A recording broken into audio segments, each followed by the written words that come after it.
Hi friends, welcome to ಕೈತಾ ಲಾಕ್ಸ್ and tips. ಎಲ್ಲ ಹೇಗಿದ್ದೀರಾ ಫ್ರೆಂಡ್ಸ್? ಎಲ್ಲ ಚೆನ್ನಾಗಿದ್ದೀರಾ ಅಂತ ನಾನು ತಿಳಿದೀನಿ. ನೋಡಿ ಫ್ರೆಂಡ್ಸ್, ಅಕ್ಕಿ ಬೇಳೆ ಮತ್ತೆ ಒಂದು ಸಾಂಬಾರ್ ಪದಾರ್ಥದಲ್ಲಿ ಹುಳ ಬೀಳ್ದಿರಾ ಯಾವ ರೀತಿ ನೀವು ನೋಡ್ಕೊಬೇಕಂತ ನಾನು ನಿಮಗೆ ತೋರಿಸ್ಕೊಡ್ತೀನಿ. ನೋಡಿ, ಪೂರ್ತಿ ವಿಡಿಯೋನ ಸ್ಕಿಪ್ ಮಾಡ್ದಿರಾ ನೋಡಿ. ಅದ್ರ ಜೊತೆಯಲ್ಲಿ ಕೆಲವೊಂದು ಟಿಪ್ಸ್ನ ತಂದಿದ್ದೀನಿ ನೋಡಿ. ಅದರಲ್ಲಿ ಮೊದಲನೇದಾಗಿ ಒಂದು ಟಿಪ್ಸ್ ನಾನು ನಿಮಗೆ ತೋರಿಸ್ಕೊಡ್ತೀನಿ. ಧನಿಯಾ ಪುಡಿ ಅಡುಗೆಗೆ ಪ್ರತಿಯೊಬ್ಬರು ಬಳಸ್ತಾರೆ, ಪ್ರತಿಯೊಬ್ಬರ ಮನೆಯಲ್ಲೂ ಇದ್ದೇ ಇರುತ್ತೆ ನೋಡಿ. ಅದು ತುಂಬಾ ದಿನ ಹಾಗೆ ಇಡೋದ್ರಿಂದ ಒಳಗಡೆ ಒಂಥರ ಸ್ಮೆಲ್ ಬಂದ್ಬಿಡುತ್ತೆ, ಇಲ್ಲ ಅಂದ್ರೆ ಅದರಲ್ಲಿ ಹುಳ ಬಿದ್ದ್ಬಿಡುತ್ತೆ. ಅದು ಹುಳ ಬೀಳ್ದಿರೋ ತುಂಬಾ ದಿನ ಅದು ಚೆನ್ನಾಗಿ ಇರ್ಬೇಕಂದ್ರೆ ನಿಮ್ಮ ಮನೆಯಲ್ಲಿ ಚಕ್ಕೆ ಇರುತ್ತಲ್ವಾ, ಚಕ್ಕೆನ ತಗೊಂಡ್ಬಿಟ್ಟು ಒಂದು ಉದ್ದ, ಅದು ನೋಡಿ ಈ ತರ ಒಂದು ಚಕ್ಕೆ ತುಂಡನ್ನ ನೀವು ತಗೊಂಡು ಅದ್ರ ಒಳಗಡೆ ಇಟ್ಬಿಟ್ರೆ ಸಾಕು ಫ್ರೆಂಡ್ಸ್. ಅದ್ರ ಒಳಗಡೆ ಇಟ್ಬಿಟ್ಟು ನೀವೇನಾದ್ರೂ ಕ್ಯಾಪ್ ಹಾಕಿ ಇಟ್ರೆ ಅದು ಎಷ್ಟೇ ದಿನ ಆದ್ರೂ ಅದರಲ್ಲಿ ಹುಳಾನು ಬೀಳೋದಿಲ್ಲ, ಸ್ಮೆಲ್ಲು ಬರೋದಿಲ್ಲ. ಒಂದ್ಸಲ ಈ ಟಿಪ್ಸ್ ನ ಟ್ರೈ ಮಾಡಿ ನೋಡಿ. ಬೇರೆ ಏನು ಹಾಕೋಷ್ಟಿಲ್ಲ ಫ್ರೆಂಡ್ಸ್. ಒಂದು ಚಕ್ಕೆ ತುಂಡ ಅದ್ರೊಳಗಡೆ ಇಟ್ಬಿಟ್ಟು ನೀವು ಮುಚ್ಚಳ ಹಾಕ್ಬಿಟ್ಟು ಇದನ್ನ ಮುಚ್ಚಿಟ್ಬಿಟ್ರೆ ಸಾಕು. ನೀವ್ ಎಷ್ಟು ದಿನ ಯಾವಾಗ ಬೇಕಾದ್ರೂ ನೀವೆಲ್ಲಾದ್ರೂ ಹೋಗಿ ಬನ್ನಿ, ನೀವ್ ಎಷ್ಟು ದಿನ ಆದ್ರೂ ಇದನ್ನ ಹಾಗೆ ಇಡಿ, ನೀವ್ ಯಾವಾಗ ಬಳಸಿದ್ರು ಇದು ಫ್ರೆಶ್ ಆಗೇ ಇರುತ್ತೆ. ಒಂದ್ಸಲ ಈ ಟಿಪ್ಸ್ ನ ಟ್ರೈ. ನಾನ್ ಮಾಡಿರೋ ಈ ಟಿಪ್ಸ್ ಇಷ್ಟ ಆಗಿದ್ರೆ ಪ್ಲೀಸ್ ಲೈಕ್ ಕೊಡೋದು ಮಾತ್ರ ಮರಿಬೇಡಿ. ಅದೇ ತರ ನೋಡಿ, ನೆಕ್ಸ್ಟ್ ಟಿಪ್ಸ್ ತೋರಿಸ್ಕೊಡ್ತಾ ಇದೀನಿ ನೋಡಿ ಫ್ರೆಂಡ್ಸ್. ಕುಕ್ಕರ್ ತಳ ಬಂದ್ಬಿಟ್ಟು ಈ ತರ ಕಪ್ಪಗೆ ಆಗ್ಬಿಟ್ಟಿರುತ್ತೆ ನೋಡಿ, ತೋರಿಸ್ತಾ ಇದೀನಲ್ಲ. ಇದರಲ್ಲಿ ಮೊಟ್ಟೆ ಅಥವಾ ತರ ಏನಾದ್ರು ಬೇರೆ ಏನಾದ್ರು ಬಿಸಿ ಮಾಡಿದ್ರೆ ಇನ್ನೂ ಜಾಸ್ತಿನೇ ಕಪ್ಪಗೆ ಆಗ್ಬಿಟ್ಟಿರುತ್ತೆ.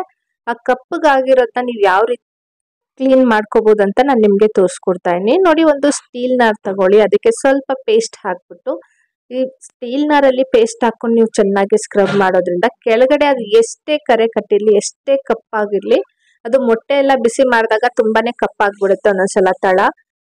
ಆ ಕಪ್ಪು ನಾವ್ ಎಷ್ಟೇ ಉಜ್ಜಿದ್ರು ಅದು ಹೋಗೋದಿಲ್ಲ ಒಂದೊಂದ್ಸಲ ನೋಡಿ. ಅದು ನೀಟಾಗಿ ಹೋಗ್ಬೇಕಂದ್ರೆ ಈ ತರ ಪೇಸ್ಟ್ ಹಾಕೊಂಡ್ಬಿಟ್ಟು ಈ ತರ ಲೈಟ್ ಆಗಿ ನೀವು ಸ್ಕ್ರಬ್ ಮಾಡಿದ್ರು ಸಾಕು. ಜಾಸ್ತಿ ಉಜ್ಜಿ ತೊಳೆಯೋ ಅವಶ್ಯಕತೆನೇ ಇಲ್ಲ ಫ್ರೆಂಡ್ಸ್. ಸ್ವಲ್ಪ ಒಂದು ಪೇಸ್ಟ್ ಹಾಕೊಂಡ್ಬಿಟ್ಟು ನೋಡಿ, ಸ್ಟೀಲ್ ನಾರಲ್ಲಿ ನೀವು ಈ ತರ ಉಜ್ಜಿಬಿಟ್ಟು ಮತ್ತೆ ತೊಳ್ಕೊಂಬಂದ್ರೆ ಸಾಕು. ತುಂಬಾನೇ ಶೈನಿ ಆಗಿರುತ್ತೆ, ಒಂಚೂರು ಕರೆ ಏನು ಇರೋದಿಲ್ಲ, ಹೋಗುತ್ತೆ. ಒಂದ್ಸಲ ಈ ಟಿಪ್ಸ್ ನ ಟ್ರೈ ಮಾಡಿ ನೋಡಿ. ಅದೇ ತರ ನೋಡಿ, ನಾನು ನೆಕ್ಸ್ಟ್ ಟಿಪ್ಸ್ ನಿಮ್ಗೆ ತೋರಿಸ್ಕೊಡ್ತೀನಿ ನೋಡಿ. ನಾವು ಸಾಂಬಾರ್ ಪುಡಿ ಆಗ್ಬೋದು, ಖಾರದ ಪುಡಿ ಆಗ್ಬೋದು, ತುಂಬಾ ದಿನ ಹಾಗೆ ಇರೋದ್ರಿಂದ ಅದು ಒಳಗಡೆ ಒಂದೊಂದ್ಸಲ ಬೂಸ್ಟ್ ಬಂದಂಗ ಆಗ್ಬಿಟ್ಟಿರುತ್ತೆ, ಅಂದ್ರೆ ತೇವಾಂಶ ಜಾಸ್ತಿ ಆಗ್ಬಿಟ್ಟು ಅದು ಒಂಥರ ಸ್ಮೆಲ್ಲು ಬಂದ್ಬಿಡುತ್ತೆ. ಅದು ಜಾಸ್ತಿ ದಿನ ಹಾಗೆ ಇರೋದ್ರಿಂದ ನೋಡಿ, ಆ ತರ ಏನು ಆಗ್ದಿರ ಅದು ಫ್ರೆಶ್ ಆಗಿರ್ಬೇಕಾದ್ರೆ ನಿಮ್ಮ ಮನೆಯಲ್ಲಿ ಅಕ್ಕಿ ಇದ್ದೇ ಇರುತ್ತೆ. ಅಕ್ಕಿನ ಸ್ವಲ್ಪ ತಕೊಂಡ್ಬಿಟ್ಟು ಅದ್ರೊಳಗಡೆ ಸ್ವಲ್ಪ ಹಾಕಿ ಮಿಕ್ಸ್ ಮಾಡಿ ಇಡೋದ್ರಿಂದ ನೀವು ಎಷ್ಟೇ ದಿನ ಇಟ್ಟರು ಅದು ಏನೂ ಆಗೋದಿಲ್ಲ ಫ್ರೆಂಡ್ಸ್. ಒಂದ್ ಸ್ವಲ್ಪ ಅಕ್ಕಿ ಆದ್ರೆ ಸಾಕು, ಒಂದು ಸ್ಪೂನ್ ಅಷ್ಟು ಅಕ್ಕಿ ಆದ್ರೂ ಸಾಕು, ಜಾಸ್ತಿ ಏನು ಹಾಕೋಷ್ಟಿಲ್ಲ ನೋಡಿ. ಒಂದು ಚೂರು, ನಾನು ಸ್ವಲ್ಪನೇ ತಗೊಂಡಿದ್ದೀನಿ, ಹಾಕ್ಬಿಟ್ಟು ಅದ್ರೊಳಗೆ ಮಿಕ್ಸ್ ಮಾಡ್ಕೊಂಬಿಡಿ. ನೀವು ಮಿಕ್ಸ್ ಮಾಡ್ಬಿಟ್ಟು ಈ ತರ ಮಾಡಿಡೋದ್ರಿಂದ ಅದು ಎಷ್ಟೇ ದಿನ ಆದ್ರೂ ಏನೂ ಆಗೋದಿಲ್ಲ ಫ್ರೆಂಡ್ಸ್. ನೀವು ತುಂಬಾ ಜಾಸ್ತಿ ಮಾಡಿಟ್ಕೊಂಡಿದ್ದು ಬೇಗ ಬೇಗ ಬೆಳೆಸಿಲ್ಲ ಅಂದ್ರೆ ಅದೊಂದೊಂದ್ಸಲ ಹುಳ ಬಿದ್ಬಿಡುತ್ತೆ. ಅದು ಹುಳಾನು ಬೀಳ್ದಿರ, ತೇವಾಂಶನು ಬರ್ದಿರ, ನೀಟಾಗಿ ಫ್ರೆಶ್ ಆಗಿರ್ಬೇಕಂದ್ರೆ ಅದು ನೀವು ಸ್ವಲ್ಪ ಅಕ್ಕಿ ಹಾಕ್ಬಿಟ್ಟು ಈ ತರ ಮಿಕ್ಸ್ ಮಾಡಿ ಇಟ್ರೆ ಸಾಕು ಫ್ರೆಂಡ್ಸ್. ಒಂದ್ಸಲ ಈ ಟಿಪ್ಸ್ ನ ಟ್ರೈ ಮಾಡಿ ನೋಡಿ. ನೀವು ಎಷ್ಟೇ ದಿನ ಇಟ್ಟರು ಇದೇನು ಆಗೋದಿಲ್ಲ. ಅದೇ ತರ ನೋಡಿ, ನೆಕ್ಸ್ಟ್ ಟಿಪ್ಸ್ ನಾನು ನಿಮ್ಗೆ ತೋರಿಸ್ಕೊಡ್ತಾ ಇದೀನಿ. ಅಕ್ಕಿನ ತುಂಬಾ ದಿನ ಹಾಗೆ ಇಡೋದ್ರಿಂದ ನೋಡಿ ಅದ್ರೊಳಗಡೆ ಹುಳ ಬಿದ್ಬಿಡುತ್ತೆ. ಅದು ಹುಳ ಬೀಳ್ದಿರ ಫ್ರೆಶ್ ಆಗಿರ್ಬೇಕಂದ್ರೆ ಈ ತರ ಚಕ್ಕೆನ ಅದ್ರೊಳಗಡೆ ಇಟ್ಬಿಡಿ. ಈ ಚಕ್ಕೆ ತುಂಡ ನೀವು ಬೇಕಾದ್ರೆ ಪೌಡರ್ ಮಾಡಿ ಟಿಶ್ಯೂ ಪೇಪರ್ ಅಲ್ಲಿ ಸಹ ಕಟ್ಟಿ ಇದನ್ನ ಇಡ್ಬೋದು, ಇಲ್ಲಾಂದ್ರೆ ಡೈರೆಕ್ಟ್ ಆಗಿ ಹಾಗೆ ಇಡ್ತೀರಂದ್ರೂ ಪರವಾಗಿಲ್ಲ. ಇದ್ರ ಸ್ಮೆಲ್ಗೆ ಒಂದ್ ವೇಳೆ ಹುಳ ಇತ್ತು ಅಂದ್ರೂ ಅದು ಹೊರಗಡೆ ಹೊಟ್ಟೋಗ್ಬಿಡುತ್ತೆ, ಇಲ್ಲಾಂದ್ರೆ ಹುಳ ಬೀಳೋದಿಲ್ಲ ಫ್ರೆಂಡ್ಸ್. ಒಂದ್ಸಲ ಇದನ್ನ ಟ್ರೈ ಮಾಡಿ ನೋಡಿ. ಅದೇ ತರ ನೋಡಿ, ನಾನು ನೆಕ್ಸ್ಟ್ ಟಿಪ್ಸ್ ನಿಮ್ಗೆ ತೋರಿಸ್ಕೊಡ್ತಾ ಇದೀನಿ. ಒಂದು ಯಾವ್ದಾದ್ರದ್ದು ಹಳೆ ಒಂದು ಬಟ್ಲು ಅಥವಾ ಈ ತರ ಒಂದು ಬಾಕ್ಸ್ ತಗೊಳ್ಳಿ, ಅದಕ್ಕೆ ಸ್ವಲ್ಪ ಹಾರ್ಪಿಕ್ ಹಾಕೊಂಬಿಡಿ. ಹಾರ್ಪಿಕ್ ಅಂದ್ರೆ ಪ್ರತಿಯೊಬ್ಬರ ಮನೆಯಲ್ಲೂ ಇದ್ದೇ ಇರುತ್ತೀಗ ನೋಡಿ. ಹಾರ್ಪಿಕ್ ಹಾಕ್ಬಿಟ್ಟು ಇದಕ್ಕೆ ನಾನು ಸ್ವಲ್ಪ ಸರ್ಪ್ ಹಾಕೊಳ್ತಾ ಇದೀನಿ. ನೀವು ಸರ್ಪ್ ಇಲ್ಲ ಅಂದ್ರೆ ನೀವು ಸೋಪ್ನ ಬೇಕಾದ್ರೆ ತುರ್ದ್ಬಿಟ್ಟು ಅದನ್ನ ಸಹ ನೀವು ಇದಕ್ಕೆ ಹಾಕೊಬಹುದು. ಎರಡರಲ್ಲೊಂದು ಯಾವ್ದು ಹಾಕಿದ್ರು ಪರವಾಗಿಲ್ಲ. ಮತ್ತೆ ಇದನ್ನ ಚೆನ್ನಾಗಿ ಮಿಕ್ಸ್ ಮಾಡಿ, ಚೆನ್ನಾಗಿ ಮಿಕ್ಸ್ ಮಾಡಿದ್ರೆ ಇದು ಒಳ್ಳೆ ರೀತಿ ಆಕ್ಟಿವೇಟ್ ಆಗುತ್ತೆ. ಆದಾಗ ಇದಕ್ಕೆ ನೀರ್ ಮಿಕ್ಸ್ ಮಾಡ್ಕೊಂಬಿಡಿ. ಮಿಕ್ಸ್ ಮಾಡ್ಕೊಂಡ್ಬಿಟ್ಟು ನಿಮ್ಮ ಮನೆಯಲ್ಲಿ ಯಾವ್ದಾದ್ರು ಎಂಟಿ ಸ್ಪ್ರೇ ಬಾಟ್ಲ್ ಇದ್ರೆ ಅದಕ್ಕೆ ಹಾಕೊಂಬಿಡಿ. ಹಾಕಿದ್ದಾದ್ಮೇಲೆ ನೀವು ಇದನ್ನ ಏನಕ್ಕೆ ಬಳಸ್ಬೇಕಂತ ನಾನು ನಿಮ್ಗೆ ತೋರಿಸ್ಕೊಡ್ತೀನಿ. ಇದು ತುಂಬಾನೇ ಒಂದು ಒಳ್ಳೆ ರೀತಿ ಸೊಲ್ಯೂಷನ್ ನಿಮ್ಗೆ ರೆಡಿ ಆಯ್ತು ಫ್ರೆಂಡ್ಸ್. ಇದನ್ನ ನೀವು ಮಾಡಿದ್ದಾದ್ರೆ ನೀವು ಎಷ್ಟೊತ್ತು ಉಜ್ಜಿ ತೊಳೆಯೋ ಒಂದು ಬಕೆಟ್ಸ್ ಆಗ್ಬೋದು, ಮಗ್ ಆಗ್ಬೋದು, ಏನೇ ಇದ್ರು ನೀವು ತುಂಬಾನೇ ಸುಲಭವಾಗಿ ಕ್ಲೀನ್ ಮಾಡ್ಕೊಬಹುದು ನೋಡಿ. ನಾನು ನಿಮ್ಗೆ ತೋರಿಸ್ಕೊಡ್ತಾ ಇದೀನಿ. ಈ ತರ ನೋಡಿ, ಕರೆ ಕಟ್ಟಿದೆ ಅಲ್ಲ ಬಕೆಟ್ ಮೇಲೆ, ನೀವೇ ನೋಡ್ಬೋದು ಎಷ್ಟು ಕೊಳೆ ಇದೆ ಅಂತ. ಇನ್ನೂ ಜಾಸ್ತಿ ಇದೆ, ಇದು ನೀಟಾಗಿ ಕಾಣಿಸ್ತಿಲ್ಲ ಇಲ್ಲಿ ನಿಮ್ಗೆ ನೋಡಿ. ಸ್ವಲ್ಪ ನೀರ್ ಹಾಕ್ಬಿಟ್ಟು ಅದನ್ನ ಈ ತರ ಯಾವ್ದಾದ್ರು ಒಂದು ಬಾಟ್ಲ್ ಅಲ್ಲಿ ಹಾಕ್ಬಿಟ್ಟು ಅದನ್ನ ನಾನು ಇದ್ರ ಮೇಲೆ ಹಾಕೊಳ್ತಾ ಇದೀನಿ. ನಾನು ಆಗ್ಲೇ ಮಿಕ್ಸ್ ಮಾಡಿ ಇಟ್ಟಿದ್ದೆಲ್ಲ, ಅದಕ್ಕೆ ಸ್ವಲ್ಪ ನೀರ್ ಹಾಕ್ಬಿಟ್ಟು ಈ ತರ ಯಾವ್ದಾದ್ರು ಒಂದು ಖಾಲಿ ಬಾಟ್ಲಲ್ಲಿ ಹಾಕಿ ಮತ್ತೆ ಬಕೆಟ್ ಮೇಲೆ ಇದು ಪೂರ್ತಿ ನೀವು ಈ ತರ ಹಾಕೊಬೇಕಾಗತ್ತೆ. ಹಾಕ್ಬಿಟ್ಟು ನಿಮ್ಮ ಮನೆಯಲ್ಲಿ ಸ್ಕ್ರಬ್ಬರ್ ಇರುತ್ತಲ್ಲ, ಆ ಸ್ಕ್ರಬ್ಬರ್ ಅಲ್ಲಿ ಲೈಟ್ ಆಗಿ ಸ್ಕ್ರಬ್ ಮಾಡಿದ್ರು ಸಾಕು. ಜಾಸ್ತಿ ಉಜ್ಜಿ ತೊಳೆಯೋ ಅವಶ್ಯಕತೆ ಇಲ್ಲ. ಆದ್ರೆ ನೀವು ಗ್ಲೌಸ್ ನ ಹಾಕ್ಬೇಕಾಗತ್ತೆ, ಯಾಕಂದ್ರೆ ಇದರಲ್ಲಿ ನಾವು ಡೊಮ್ಯಾಕ್ಸ್ ಅಥವಾ ಹಾರ್ಪಿಕ್ ಏನಾದ್ರು ಹಾಕಿದ್ರೆ ನಾವು ಗ್ಲೌಸ್ ಯೂಸ್ ಮಾಡಲೇಬೇಕು, ಅದರಲ್ಲಿ ಕೆಮಿಕಲ್ ಜಾಸ್ತಿ ಇರುತ್ತೆ ಅದಕ್ಕೋಸ್ಕರ. ನೋಡಿ ಫ್ರೆಂಡ್ಸ್, ಇದನ್ನ ಚೆನ್ನಾಗಿ ನೋಡಿ ಲೈಟ್ ಆಗಿ ಸ್ಕ್ರಬ್ ಮಾಡ್ತಿದ್ದೀನಿ, ಜಾಸ್ತಿ ಏನು ಉಜ್ಜಿ ಉಜ್ಜಿ ತೊಳಿತಾ ಇಲ್ಲ. ನೀವೇ ನೋಡ್ಬೋದು ರಿಸಲ್ಟ್ ಯಾವ ರೀತಿ ಅದು ಕೊಳೆ ಏನೇ ಇದ್ರೂ ಹೊಟ್ಟೋಗ್ತಾ ಇದೆ. ಅದಾದ್ಮೇಲೆ ನೀವು ಈ ತರ ತೊಳೆದು ಇಟ್ಕೊಂಡ್ರೆ ಸಾಕು ಫ್ರೆಂಡ್ಸ್, ತುಂಬಾನೇ ನೀಟಾಗಿ ಕ್ಲೀನ್ ಆಗೋಗಿರುತ್ತೆ. ಯಾವುದೇ ರೀತಿ ಕರೆ ಅಥವಾ ಕೊಳೆ ಏನು ಇಲ್ದಿರ ನೀಟಾಗಿ ಕ್ಲೀನ್ ಆಗೋಗುತ್ತೆ. ಒಂದ್ಸಲ ಇದನ್ನ ಮಾಡಿ ನೋಡಿ, ನಿಮ್ಗೆ ಗೊತ್ತಾಗುತ್ತೆ. ಜಾಸ್ತಿ ಉಜ್ಜಿ ಉಜ್ಜಿ ತೊಳೆಯೋದಕ್ಕೆ ಟೈಮ್ ಇಲ್ಲ ಯಾರೆಲ್ಲ ಅಂತಾರೋ ಅವರೆಲ್ಲ ನೋಡಿ ಈ ತರ ಒಂದು ಲಿಕ್ವಿಡ್ ನ ಮಾಡಿ ಅದನ್ನ ಡೈರೆಕ್ಟ್ ಆಗಿ ಹಾಕಿ ನೀವು ಸ್ವಲ್ಪ ಲೈಟ್ ಆಗಿ ಈ ತರ ಸ್ಕ್ರಬ್ ಮಾಡಿ ಉಜ್ಜಿ ತೊಳೆಯೋದ್ರಿಂದನೂ ತುಂಬಾ ನೀಟಾಗಿ ಕ್ಲೀನ್ ಆಗೋಗುತ್ತೆ. ನೋಡಿ ಈ ತರ ಮಾಡಿ ನೀವು ತೊಳೆದಿಟ್ಕೊಂಡ್ಬಿಟ್ರೆ ಅಂತೂ ಆಗಾಗ ಇದು ತುಂಬಾನೇ ಹೈಜೀನ್ ಆಗು ಇರುತ್ತೆ. ನೀವು ಒಂದ್ಸಲ ತೊಳ್ದಿಕೊಂಡ್ರೆ ಸಾಕು ಫ್ರೆಂಡ್ಸ್, ತುಂಬಾ ನೀಟಾಗಿರುತ್ತೆ. ಒಂದ್ಸಲ ಇದನ್ನ ಟ್ರೈ ಮಾಡಿ ನೋಡಿ.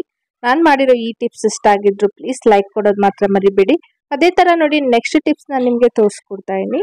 ನೋಡಿ ಫ್ರೆಂಡ್ಸ್, ಈ ತರ ಕಡಲೆ ಆಗ್ಬೋದು ಅಥವಾ ಇಲ್ಲಾಂದ್ರೆ ಬೇಳೆ ಆಗ್ಬೋದು, ಬೇರೆ ಯಾವ್ದಾದ್ರು ಬೇಳೆ ಇರ್ಬೋದು, ತೊಗರಿ ಬೇಳೆ ಅಥವಾ ಉದ್ದಿನ ಬೇಳೆ, ಬೇರೆ ಯಾವ್ದೇ ಬೇಳೆ ಆಗಿರ್ಬೋದು ಫ್ರೆಂಡ್ಸ್. ಅದನ್ನ ಜಾಸ್ತಿ ದಿನ ನಾವು ಸ್ಟೋರ್ ಮಾಡಿ ಇಡೋದ್ರಿಂದ ಅದರಲ್ಲಿ ಸಹ ಹುಳ ಬಂದ್ಬಿಡತ್ತೆ. ಆತರ ಹುಳ ಏನು ಬೀಳ್ದಿರ್ಬೇಕಂದ್ರೆ ನೋಡಿ ಇದಕ್ಕೆ ಸ್ವಲ್ಪ ಬೆಳ್ಳುಳ್ಳಿನ ನಾನು ಹಾಕೊಳ್ತಾ ಇದೀನಿ. ನೀವು ಸಹ ಅಷ್ಟೇ ಬೆಳ್ಳುಳ್ಳಿನ ಇದ್ರೊಳಗೆ ಹಾಕ್ಬಿಟ್ಟು ಸ್ವಲ್ಪ ಹೊತ್ತು ಮುಚ್ಚಿಟ್ರೆ ಸಾಕು. ಜಾಸ್ತಿ ಹೊತ್ತಿಲ್ಲ, ಸ್ವಲ್ಪ ಹೊತ್ತು ಮುಚ್ಚಿಟ್ರೆ ಸಾಕು. ಒಂದು ಹುಳಾನು ಇರೋದಿಲ್ಲ. ನೋಡಿ ಫ್ರೆಂಡ್ಸ್, ಈ ತರ ಮಾಡಿ ನೀವು ಸ್ಟೋರ್ ಮಾಡಿ ಇಡೋದ್ರಿಂದ ನೀವು ಎಷ್ಟೇ ದಿನ ಆದ್ರೂ ಇದನ್ನ ಹಾಗೆ ಇಡ್ಬೋದು. ಒಂದ್ಸಲ ಈ ಟಿಪ್ಸ್ ನ ಟ್ರೈ ಮಾಡಿ ನೋಡಿ. ಅದೇ ತರ ನೋಡಿ ಫ್ರೆಂಡ್ಸ್, ನೆಕ್ಸ್ಟ್ ಟಿಪ್ಸ್ ನಾನು ನಿಮ್ಗೆ ತೋರಿಸ್ಕೊಡ್ತಾ ಇದೀನಿ. ಇದು ಬಂದು ಅಕ್ಕಿಯಲ್ಲಿ ನೋಡಿ ನಾನು ಆಗ್ಲೇ ತೋರಿಸ್ಕೊಟ್ಟಂಗೆ ಚಕ್ಕೆನ ಇಟ್ಟರು ಸಹ ಹುಳುಗಳು ಹೋಗುತ್ತೆ. ಅದೇ ತರ ಮುಂದೆನೂ ನಾನು ಒಂದು ವಿಡಿಯೋನ ಮಾಡಿಟ್ಟಿದ್ದೀನಿ, ಅದರಲ್ಲಿ ನೀವು ಹೋಗಿ ನೋಡ್ಬೋದು ಪೂರ್ತಿ ವಿಡಿಯೋನ. ನಾನು ಅದರಲ್ಲಿ ಸಹ ಅಷ್ಟೇ ಹುಳ ಬೀಳ್ದಿರ್ಬೇಕಂದ್ರೆ ಏನ್ ಮಾಡ್ಬೇಕಂತ ತೋರಿಸ್ಕೊಟ್ಟಿದ್ದೀನಿ. ಇದರಲ್ಲಿ ನೋಡಿ ಫ್ರೆಂಡ್ಸ್, ತುಂಬಾನೇ ಹುಳ ಬೀಳ್ತಿದೆ ಅಂದ್ರೆ ಅದರಲ್ಲಿ ನೀವೇನ್ ಮಾಡ್ಬೇಕಂದ್ರೆ ಯಾವ್ದಾದ್ರು ಒಂದು ತೆಂಗಿನ ಚಿಪ್ ಇರುತ್ತಲ್ಲ, ಆ ತೆಂಗಿನ ಚಿಪ್ ತಗೊಂಡ್ಬಿಟ್ಟು ಅದ್ರೊಳಗಡೆ ಇಡ್ಬೇಕಾಗತ್ತೆ.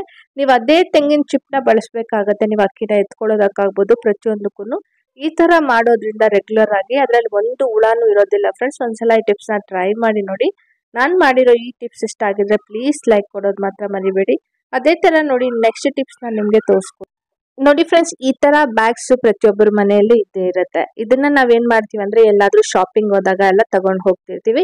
ಇದು ತುಂಬಾ ದೊಡ್ಡದಾಗಿ ಇರೋದ್ರಿಂದ ನಾವು ತಗೊಂಡ್ ಹೋಗೋದಕ್ಕೆ ಒಂದೊಂದ್ಸಲ ಇಷ್ಟ ಆಗ್ದಿರ ನಾವು ಒಂದೊಂದ್ಸಲ ತಗೊಂಡ್ ಹೋಗೋದಿಲ್ಲ. ಮತ್ತೆ ಜಾಗನೂ ಸಾಕಾಗಲ್ಲ. ಇದನ್ನ ಸಹ ಎತ್ಕೊಂಡು ಹೋಗೋದು ಏನಕ್ಕೆ ಅಂತ ತಗೊಂಡ್ ಹೋಗೋದಿಲ್ಲ. ನಾವ್ ಎಕ್ಸ್ಟ್ರಾ ಬ್ಯಾಗ್ಸ್ ನ ಹೊರಗಡೆಯಿಂದ ಪರ್ಚೇಸ್ ಮಾಡ್ಕೊಂತೀವಿ. ನೋಡಿ ಫ್ರೆಂಡ್ಸ್, ನಾನ್ ಮಡಿಸ್ತಾ ಇರೋ ತರನೇ ನೀವು ಮಡಿಸಿದ್ದೆ ಆದ್ರೆ ಇದು ನೀವು ಬೇಕಾದ್ರೆ ನಿಮ್ ಬ್ಯಾಗ್ ಅಲ್ಲಿ ಇಟ್ಕೊಬಹುದು ಅಥವಾ ನಿಮ್ ಗಾಡಿ ಡಿಕ್ಕಿಯಲ್ಲಿ ಇಟ್ಕೊಬಹುದು. ನೀವು ಎಲ್ಲಿ ಬೇಕಾದ್ರೂ ಇಟ್ಕೊಬಹುದು. ನೋಡಿ ಸಿಂಪಲ್ ಆಗಿ ಈ ತರ ಮಾಡಿ ಲಾಕ್ ಮಾಡ್ಕೊಂಡ್ರೆ ಸಾಕು. ತುಂಬಾನೇ ನೀವು ಎಷ್ಟೇ ಬ್ಯಾಗ್ ಈ ತರ ಒಂದ್ 2-3 ಬ್ಯಾಗ್ ನ ನೀವು ಡಿಕ್ಕಿಯಲ್ಲಿ ಅಥವಾ ಬ್ಯಾಗ್ ಅಲ್ಲಿ ಹಾಕಿಟ್ಬಿಟ್ರೆ ನೀವು ಎಲ್ಲಿ ಶಾಪಿಂಗ್ ಹೋದ್ರು ನೀವು ಅಲ್ಲಿ ಹೊಸ ಬ್ಯಾಗ್ ಪರ್ಚೇಸ್ ಮಾಡೋ ಅಷ್ಟಿರೋದಿಲ್ಲ. ನೋಡಿ ಇರೋ ಬ್ಯಾಗ್ ನ ನೀವು ಈ ತರ ಫೋಲ್ಡ್ ಮಾಡ್ಬಿಟ್ಟು ನೋಡಿ ಮೇಲೆಯಿಂದ ನಾನು ತೋರಿಸ್ಕೊಡ್ತಾ ಏನಲ್ಲ ಇದೇ ತರ ಒಳಗಡೆಯಿಂದ ಈ ತರ ತಗೊಬೇಕಾಗತ್ತೆ. ನೋಡಿ ಮೇಲೆಯಿಂದ ಫೋಲ್ಡ್ ಮಾಡ್ಬಿಟ್ಟು ಒಳಗಡೆಯಿಂದ ನೀವು ಆ ಗಂಟನ ಒಳಗಡೆ ತಗೊಂಡ್ರೆ ಸಾಕು. ಬೇರೆ ಏನು ಮಾಡೋ ಅವಶ್ಯಕತೆ ಇಲ್ಲ ಫ್ರೆಂಡ್ಸ್. ಇದನ್ನ ಇಲ್ಲಿ ಲಾಕ್ ಮಾಡ್ಬಿಡ್ಬೇಕು.